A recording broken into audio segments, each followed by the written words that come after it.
Dolores screamed as she brushed the roaches off her arm. Shirley thought that the creatures had fallen in her hair. She reached up and snatched the expensive wig off her head. She shook it out as she fled from the house. Auntie Dee followed the women out of the house and stopped on the porch. She stared after the running women in shock.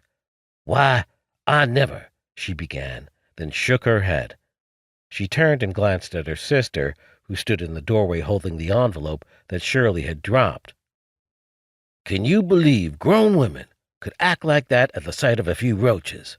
I do declare, women ain't women no damn more." Then it dawned on her what her sister was holding. She grabbed the envelope out of her sister's hand and rushed down the narrow sidewalk as fast as her skinny legs would allow, waving the envelope. "Hold up there, gal. You done run off and left everything," she screamed as she ran up to the car. Shirley sat behind the steering wheel crying hysterical tears as she held her wig. Neither woman had gotten complete control of themselves yet. "My God," Shirley murmured softly. "The sight of them things made my flesh crawl. I still feel as if I've got the fucking things all over me." Auntie Dee banged on the window.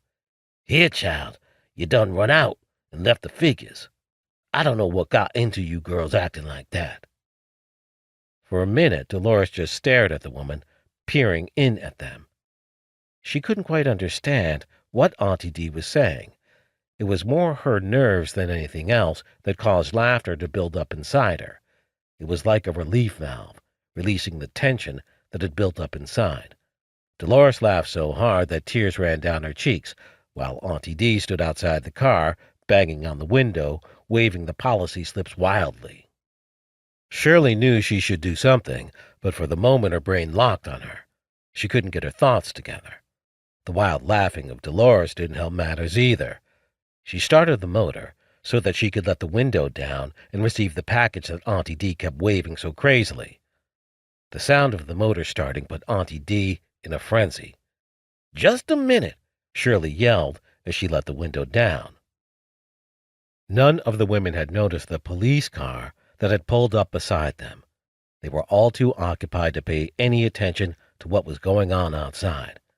Shirley was reaching out for the envelope that contained the numbers when the policeman knocked on her window.